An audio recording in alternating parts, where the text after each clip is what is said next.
بسم اللہ الرحمن الرحیم۔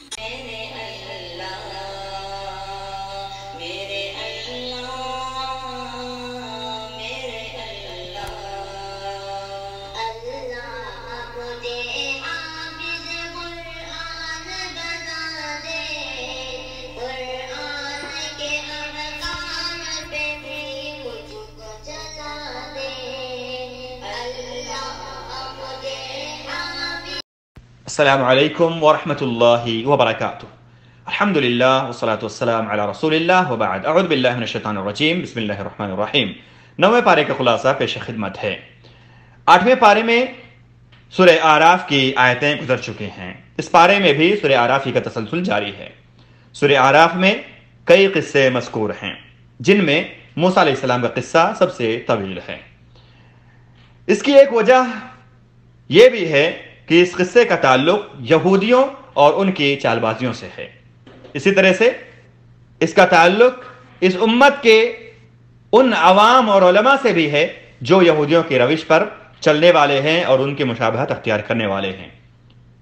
اس میں نبی کریم صلی اللہ علیہ وسلم کے لیے تسلی بھی ہے، کیونکہ اس امت اور بنو اسرائیل کے درمیان کافی یکسانیت پائی گئی ہے۔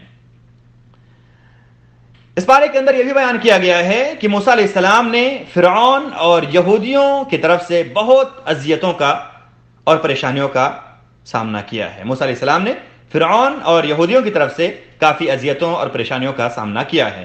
جب بھی موسیٰ علیہ السلام کے ساتھ پریشانیاں بڑھتی، اللہ رب العالمین سے وہ کثرت سے رجوع کرتے۔ اللہ رب العالمین نے آپ علیہ السلام کو کبھی بھی رسوا نہیں کیا۔ شرف کیا ہے اس میں غور کریں۔ اللہ تعالیٰ فرماتے ہیں وَكَتَبْنَا لَهُ فِي الْأَلْوَاحِ مِنْ كُلِّ شَيْءٍ مَوْعِظَةً وَتَفْصِيلًا لِكُلِّ شَيْءٍ فَخُذْهَا بِقُوَّةٍ وَأْمُرْ قَوْمَكَ يَأْخُذُوا بِأَحْسَنِهَا۔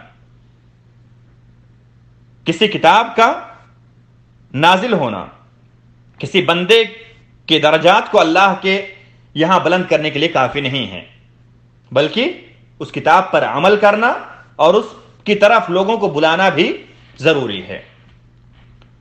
اس آیت کریمہ میں اللہ رب العالمین نے فرمایا ہم نے چند تختیوں پر ہر قسم کی نصیحت اور ہر چیز کی تفصیل ان کو لکھ دی، تم ان کو پوری طاقت سے پکڑ لو اور اپنی قوم کو حکم کرو کہ ان کے اچھے اچھے احکام پر عمل کریں۔ تو یہ بتایا گیا کہ کسی کتاب کا نازل ہونا اس کا یہ درجہ مقام نہیں ہے کہ بندے کو اللہ قریب بنا دے، بلکہ اس کو مضبوطی سے تھامنا بھی ہے اس کے نازل ہونے کے بعد، اور اس کی طرف لوگوں کو دعوت دینا بھی ضروری ہے۔ اس پارے کے اندر یہ بھی بتایا گیا ہے کہ جب موسیٰ علیہ السلام اور ان کے قوم پر آزمائش بڑھ گئی تو انہوں نے اپنی قوم کو اللہ تعالیٰ سے مدد مانگنے اور صبر کرنے کا مشورہ دیا، اور یہ بتایا کہ زمین اللہ تعالیٰ کی ہے اور اللہ تعالیٰ جسے چاہتے ہیں اسے اختیار دیتے ہیں۔ کامیابی صرف تقوی اختیار کرنے والوں کے لیے ہوگی، لہٰذا ہمیں اس بارے میں غور کرنا چاہیے اور فرمان باری تعالیٰ کو ہمیں بار بار پڑھ کر کے اس میں غور و فکر کرنی چاہیے۔ اس بارے کے اندر یہ بتایا گیا ہے کہ اللہ تعالیٰ کی رحمت ہر چیز کو شامل ہے، اور اللہ تعالیٰ نے یہ بھی فرمایا ہے کہ وہ رحمت کو اپنے چند مخصوص بندوں کو عطا کرے گا۔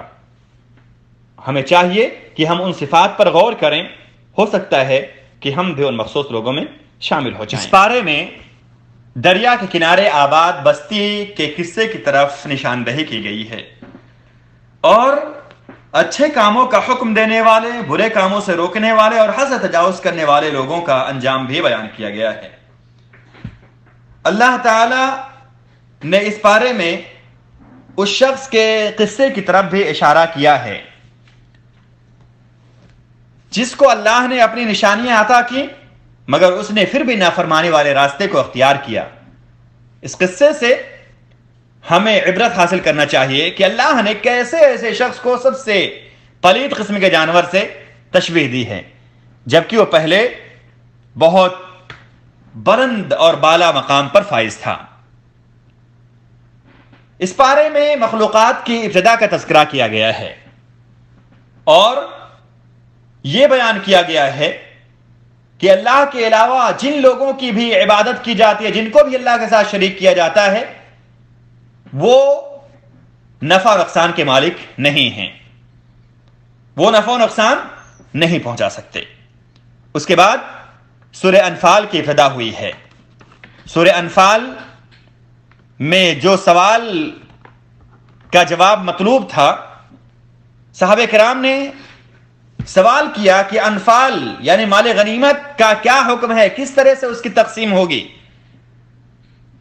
تو اس سوال کا جواب اللہ رب العالمین نے 40 آیتوں کے بعد دیا۔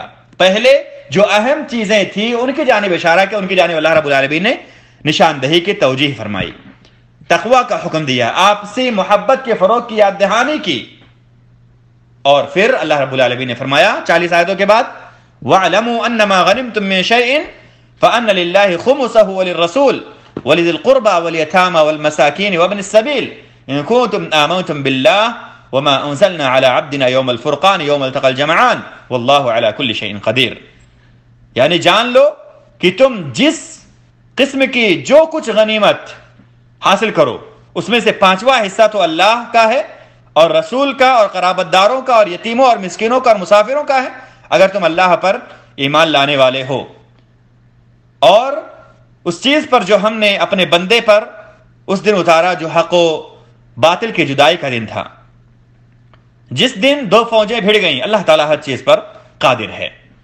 اس کے بعد غزوہ بدر کے بارے میں گفتگو ہوئی، اس کے لیے کیسے نکلے اور اس میں کون کون سے ایمان افروز واقعات پیش آئے، اس کے بارے میں تفصیلی گفتگو اس پارے کے اندر کی گئی ہے۔ یہ 90 پارے سے متعلق چند ہدایات تھیں جن کو پوائنٹ وائز نقاط کی شکل میں ہم نے آپ کے سامنے پیش کی۔ مقصد صرف یہ ہے کہ ہم اس پارے کے جو مشمولات ہیں ان کو سرسری طور پر جان لیں۔ اللہ تعالیٰ سے دعا ہے کہ اللہ رب العالمین ہمیں کہنے سننے سے زیادہ کہی سنی باتوں کو اپنے عملی زندگی میں لانے کی اور انہیں عملی زندگی میں نافذ کرنے کی توفیق عطا فرمائے۔ اقول قولی ھذا واستغفر اللہ لی ولکم ولسائر المسلمین من کل ذنب فاستغفروہ انہ هو التواب الغفور۔ والسلام علیکم ورحمۃ اللہ وبرکاتہ۔ سبحانک اللہم وبحمدک اشہد ان لا الہ الا انت استغفرک واتوب الیک۔